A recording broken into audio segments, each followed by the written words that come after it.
The government has today performed a huge U-turn and abandoned its plan to scrap the 45p top rate of income tax. The announcement from Chancellor Kwasi Kwarteng came just a day after the Prime Minister Liz Truss backed the policy. In a statement, Mr Kwarteng said the 45p tax plan had become a huge distraction and that the government had listened to people's concerns. But just yesterday, the Prime Minister agreed she was absolutely committed to the policy and said she would not abandon it. Those earning more than £150,000 a year would have benefited most, which a number of Conservative MPs had suggested would have been rejected when the policy came to a vote in the House of Commons. In market reaction to the U-turn, the pound jumped by more than a cent against the dollar. Government borrowing costs also fell slightly to trade at around the level they were before Mr Kwarteng's mini-budget 10 days ago. Earlier, the Chancellor spoke to the BBC. We were focused on delivering the growth plan. There's a lot of good stuff in the growth plan. And what was clear, talking to lots of people up and down the country, talking to MPs, talking to voters, talking to our constituents, was that the 45p rate was becoming a huge distraction on what was a very strong plan. So we've got energy intervention, which is preventing bills going up to £6,500 next year. We're capping the average bill to £2,500. That's a huge saving. We've reversed the national insurance tax increase, which has again saved the average person £330 in the year. We've also brought forward the cut in the 1p, cut of 1p in the basic rate. These are strong pro-growth measures, and the 45p rate was simply a distraction on what was a good set of packages, a good set of policies, and a strong package. I've said that I take responsibility for it, and I've said that I've listened. I get the reaction. I've spoken to lots of people up and down the country. I've spoken to constituents. I've spoken to MPs and councillors and other people in our political system. But most importantly, I've listened to voters, and I'm really convinced that the best thing to do now is not to proceed with the abolition of the 45p rate. Kwasi Kwarteng, well, this is what the Prime Minister had to say about that policy just 24 hours ago when she was interviewed by the BBC's Laura Koonsberg. Are you absolutely committed to abolishing the 45p tax rate for the wealthiest people in the country? Yes. And it is part, Laura, it is part of an overall package of making our tax system simpler and lower. But I think it's worth noting, in the package we announced, the vast majority of that package is the energy package. And we've talked a lot about that, but it's the energy package, it's national insurance. The 45p rate actually raises very little and makes our tax system more complicated. And we need to move away. We need to move away from the idea that everything is about how we redistribute resources. We also need to make sure we have got a tax system that's competitive internationally, and it's helping us bring in the investment, get people into work, and you've get made that people very clear wanting that getting to the economy get up going the is career your priority. ladder. You've made that very clear. Can I ask you, Prime Minister, did you discuss scrapping the top rate with your whole cabinet? No.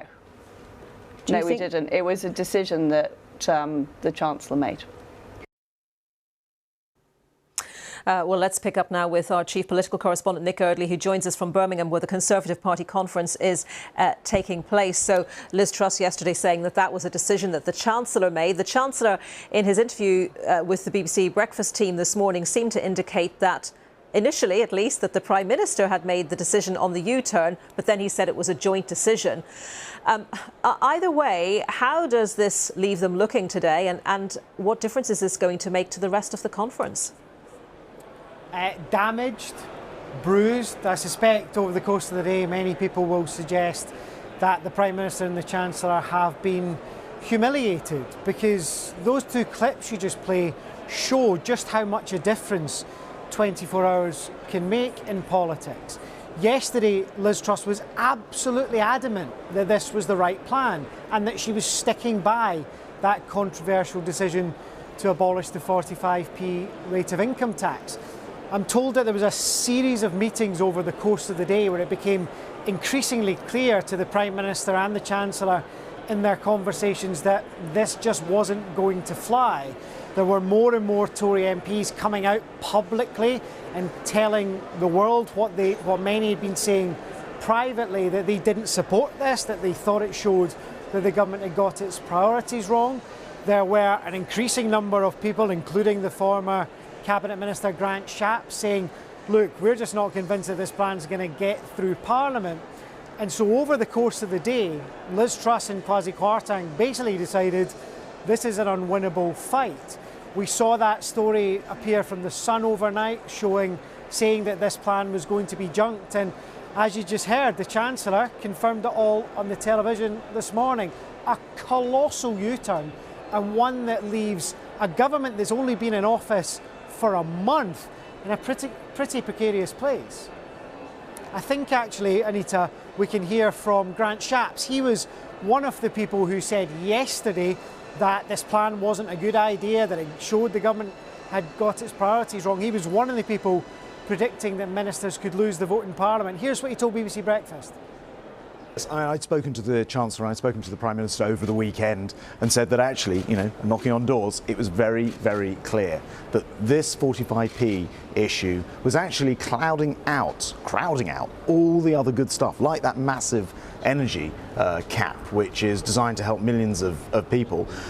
I was talking to people on the doorstep who were simply saying, look, I'm going to have to take on a second job. I'm going to have to work extra shifts. I'm so concerned about my mortgage. And my understanding now is that the money you're borrowing as a government to fund tax cuts for the people who are the wealthiest is one of the reasons why these mortgage rates are going up. And so it's very, very important they acted to sever that link. And that's what they're doing this morning. And I strongly welcome that. It was interesting, Nick, to hear the Chancellor's language this morning. He repeatedly called the row, the controversy over the decision in the budget to cut the top rate a distraction. He said it had become a distraction. He used that word multiple times.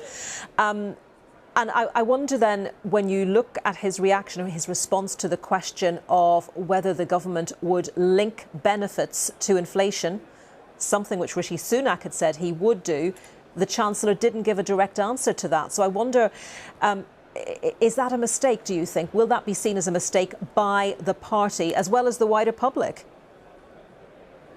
Yeah, look, I think that the real discomfort in the Conservative Party over the past few days has been the idea that there was a political narrative setting in, that the Conservative government was giving tax cuts to people earning over £150,000 a year, was allowing bankers to have bigger bonuses, but at the same time was saying we're not guaranteeing that we're going to put benefits up at the same rate of inflation, which would mean a real terms benefits cut for people on universal credit. And there were a great number of Conservatives I've spoken to who thought basically that was totally the wrong message, that it showed that the government had lost track of what it was trying to achieve, and that politically it was pretty much impossible to sell. So I think that's where the government ended up last night, quite frankly. It knew that it was going to face a challenge to get this through Parliament. It knew that its plans were deeply unpopular with Tory MPs who were prepared to speak out. And finally, it kind of got the impression that it had lost this debate. And politically, if it didn't change its mind now, the damage, although it's considerable this morning, would have been even greater. OK, Nick, thank you very much. Nick Eardley there, our chief political correspondent in Birmingham.